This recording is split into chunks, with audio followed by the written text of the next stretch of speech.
રાજકોટમાં કોઠારિયા વિસ્તારમાં આમ આદમી પાર્ટી દ્વારા જે પરિવર્તન સભાનું જે આયોજન કરવામાં આવ્યું હતું તેને લઈને બ્રિજરાજભાઈ આપણી સાથે જોડાય છે. બ્રિજરાજભાઈ, આજે રાજકોટમાં હજારોની સંખ્યામાં જે આમ આદમી દ્વારા પરિવર્તન સભાનું આયોજન કરવામાં આવ્યું છે તેને લઈને શું? સૌ પ્રથમ તો BS9 ન્યૂઝ ચેનલના તમામ દર્શક મિત્રોનું આ તકે હું ખૂબ ખૂબ સ્વાગત કરું છું ને આપનો ખૂબ ખૂબ આભાર વ્યક્ત કરું છું.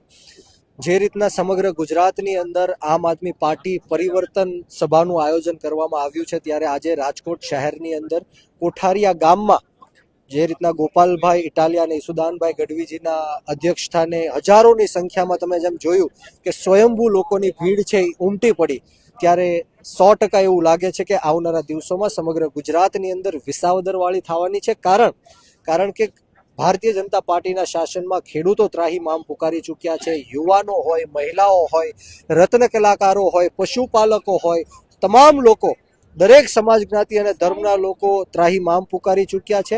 આ જે કુશાસનની નીતિઓ છે ભારતીય જનતા પાર્ટીથી, એનાથી થાકી ગયા છે. ત્યારે આવનારા દિવસોમાં ગુજરાતની જનતા આમ આદમી પાર્ટીને સમર્થન આપવાની છે અને તેમના હક અધિકાર અને ન્યાયની વાત કરીને આમ આદમી પાર્ટીને જીતાડવાની છે. શહેરમાં અનેક પ્રશ્નો એવા છે, લોકોને જે સામાજિક જરૂરિયાત છે એને લઈને ઘણા પ્રશ્નો છે. આમ આદમી પાર્ટી આગામી સમયમાં એમાં લડશે કોર્પોરેશનની ચૂંટણીમાં.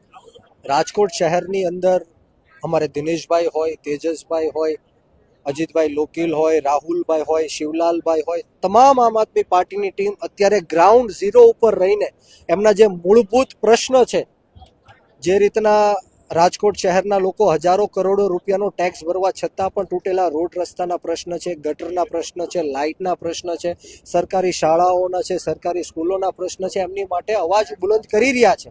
અને આવનારા દિવસોમાં ખૂબ સારો એવો પ્રતિસાદ રાજકોટ શહેરના લોકો દ્વારા મળે છે. જે રીતના તમે જનસભાઓ જોવો છો, કોઈ પૈસા નથી ખર્ચ્યા, જમણવારો નથી કર્યા, છતાં પણ હજારોની મેદની આમ આદમી પાર્ટીની સભામાં આવે છે, ત્યારે પરિવર્તન ચોક્કસપણે થવાનું છે, એ ખાતરી છે. બીજો સવાલ, બગદાણામાં અત્યારે જે મુદ્દો ચાલી રહ્યો છે તેમાં નવનીતભાઈને લઈને ન્યાય મળશે શું?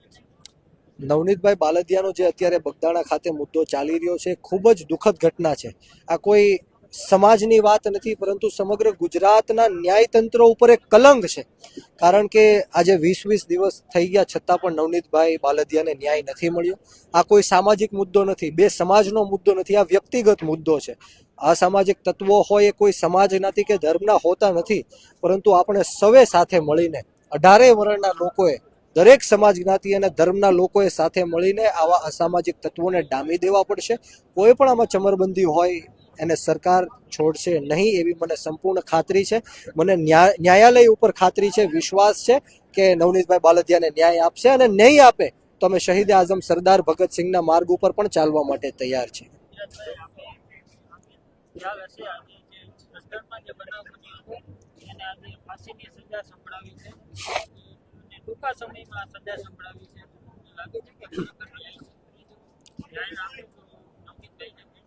જસદણ વિછિયાની અંદર જે 6 વર્ષની માસૂમ ફૂલ જેવી બાળકી ઉપર જે દુષ્કર્મના પ્રયત્નો થયા હતા, ત્યારે એમના આરોપીને ફાંસીની સજા આ સરકારે આપી છે, ત્યારે ખૂબ સારી વાત છે.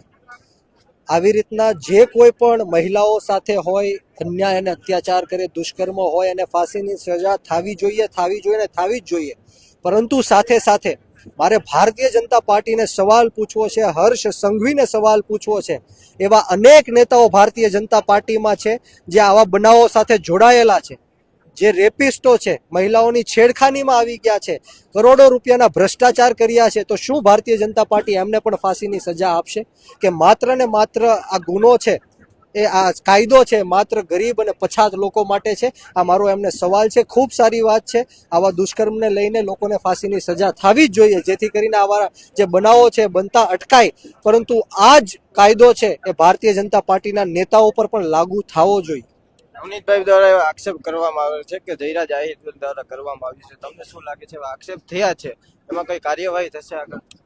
સરકારે SITની રચના કરી છે, PI છે, ઝાલા સાહેબ છે, ડાંગર સાહેબ છે, એમની પણ બદલી કરવામાં આવી છે. પરંતુ આવું કરવાથી મને લાગતું નથી કે ન્યાય મળે, કારણ કે આવી અનેક SITની રચનાઓ કરવામાં આવી છે. આપણે જ્યાં રાજકોટની અંદર ઊભા છીએ ત્યારે TRP ગેમ ઝોન અગ્નિકાંડમાં પણ SITની રચના કરવામાં આવી. પરંતુ કોઈને જેલની પાછળ મોકલવામાં નથી આવ્યા. ત્યારે આ એક માત્ર રોષ ઠંડો પાડવાની કાર્યવાહી છે. ત્યારે આવનારા દિવસોમાં કોઈ પણ ચમરબંધી હશે એને છોડવામાં નહીં આવે, અને કોઈ પણ નિર્દોષ હશે એને અમે આમાં જબરજસ્તી ફસાવવામાં માંગતા પણ નથી. પરંતુ કોઈ પણ આમાં ઇન્વોલ્વ હશે, સીડીઆર હશે કે વિડીયો ફૂટેજ હશે કે કોલ રેકોર્ડિંગ હશે કે કોઈ પણ જાતના એવિડન્સ હશે, એને એસઆઈટીની રચના કરીને અમે બહાર લાવીશું અને આવનારા દિવસોમાં નવનીતભાઈ બાલદિયાને ન્યાય અપાવીશું. અંતિમ પ્રશ્ન, 2027માં બ્રિજરાજભાઈની કેવી તૈયારી? 2027માં ભારતીય જનતા પાર્ટીને પાડી દેવાની મારી ફૂલ તૈયારી છે. કોઈ એક સીટ ઉપરથી નહીં, પરંતુ સમગ્ર ગુજરાતમાં જ્યાં જ્યાં પણ આજે ભ્રષ્ટાચાર ચાલી રહ્યો છે, આવા ગુંડા તત્વો છે, જે નેતાઓ ન્યાય નથી અપાવી શકતા સમાજને, લોકોને, 18 વર્ણના લોકોને, એ લોકોને બધા સાથે મળીને નાત જાત ભેદભાવ ભાષા ધર્મ જ્ઞાતિ જાતિ બધું જ ભૂલીને જ્યાં પણ પાર્ટી મને આદેશ કરશે ત્યાંથી ઇલેક્શન લડવાની પણ તૈયારી છે ને આવનારા દિવસોમાં આ લોકોને જડબાતોડ જવાબ દેવાની પણ મારી તૈયારી છે. વિસ્તાર નક્કી છે કે હજી નક્કી નથી? વિસ્તાર, હું ગુજરાત પ્રદેશનો યુવા અધ્યક્ષ છું, તો આખું ગુજરાત મારો વિસ્તાર છે. જ્યાં જ્યાં પણ યુવાનો હશે, ખેડૂતો હશે, મહિલાઓ હશે, એમને એવું લાગશે કે આવા નવજુવાન યુવાનની જરૂર છે, ત્યારે એ વિસ્તારમાં જઈને હું પ્રચાર કરીશ અને ભારતીય જનતા પાર્ટીને જડબાતોડ જવાબ દઈશ.